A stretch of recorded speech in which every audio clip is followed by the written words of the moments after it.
Good evening and hello, Dr. Debarra, and thank you for tuning in to today's presentation on a fascinating but often overlooked episode in German history, the Kulturkampf, Bismarck versus the Catholic Church, a significant episode in German history. Understanding the Kulturkampf, unveiling the clash between Bismarck and the Catholic Church. The Kulturkampf was a bitter conflict in the 1870s between the newly formed German Empire under Otto von Bismarck and the Catholic Church.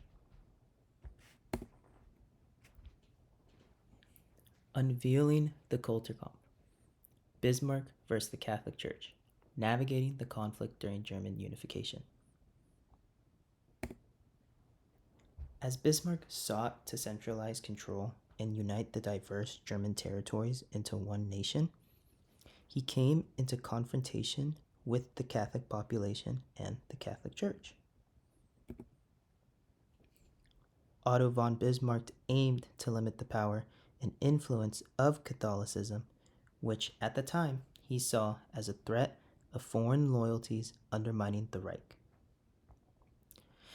In this presentation, we're going to explore the background behind the Kulturkampf, the key laws and events, the resistance it sparked from Catholics all across Germany, and how especially Bismarck eventually had to back down from this government campaign against the Catholic Church. But first, let's start with some background.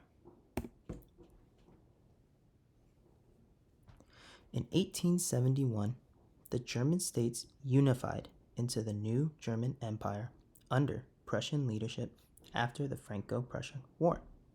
However, this new German nation had a mixed religious makeup.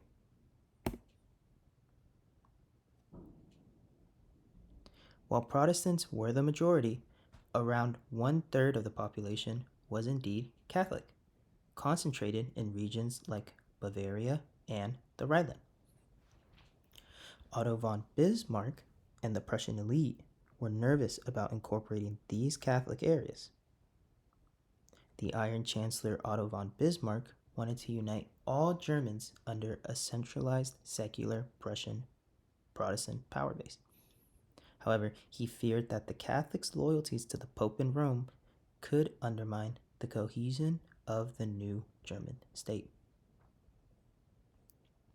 This set the stage for Bismarck's campaign against Catholicism and the Church's influence, a campaign that became known as the Kulturkampf, or struggle for culture. Bismarck's Kulturkampf laws and actions, key measures taken by Bismarck himself against the Catholic Church in Germany. Beginning in 1871, Bismarck initiated a series of laws and policies aimed at curbing the power of the Catholic Church in the unified Germany. In 1871, the Catholic department in the Prussian ministry was abolished.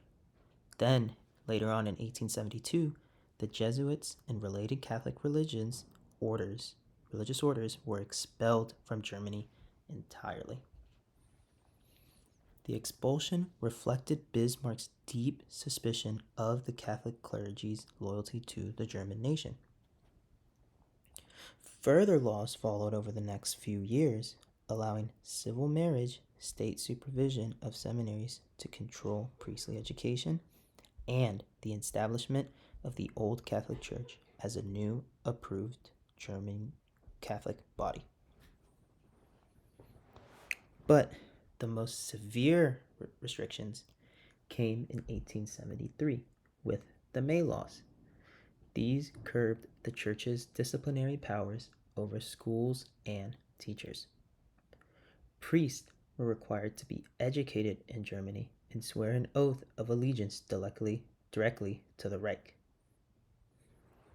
In 1875, the government gave itself power to punish clergy who dissented against these laws from the pulpit. Clearly, Bismarck was determined to secularize education, control the Church's activities, and demand unconditional loyalty to the German state from the Catholic clergy and institutions. However, Bismarck's Kulturkampf sparked widespread resistance and civil disobedience from the Catholic population across Germany. Catholic resistance against Kulturkampf, highlighting civil disobedience and opposition efforts. Numerous clergy were arrested and jailed for violating the laws by continuing to perform Catholic rituals, teachings, practices, and masses. Monasteries and convents were shut down for defying the government's orders. And the bishops of Germany also staunchly resisted excommunicating members of the Old Catholic breakaway groups and rejecting any state meddling in church affairs. A new political party, Century Party, was formed to protest the Kulturkampf laws and defend Catholic civil rights.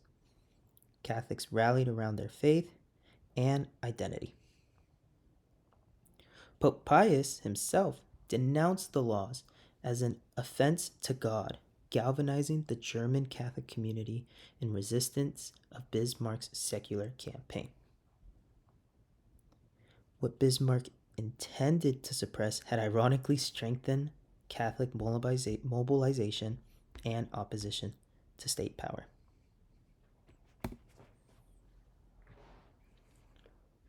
Understanding Bismarck's Kulturkampf failure. Analyzing challenges and Bismarck's retreat.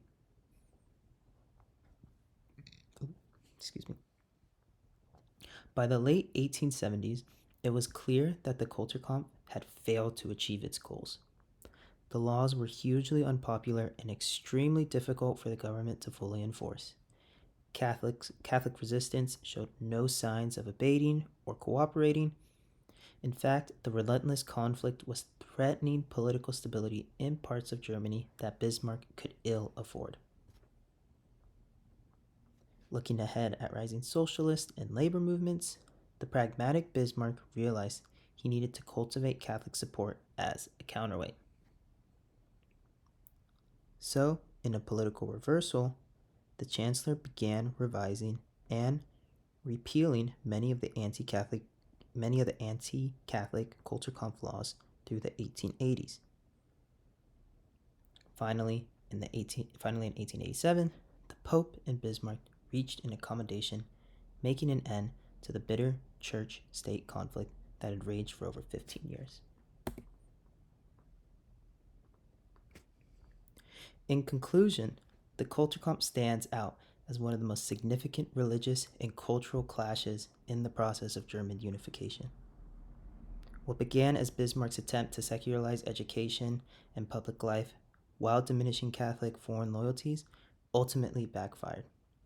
The harsh laws galvanized Catholic resistance across Germany rather than securing Protestant-Prussian harmony over the new nation. In the end, Bismarck had to concede, repelling many of the laws as the Kulturkampf proved a failed campaign that highlighted the challenges of forging one German nation identity. Thank you for all your attention.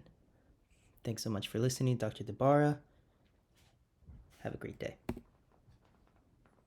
Here's my bibliography. Once again, have a great day. Thank you.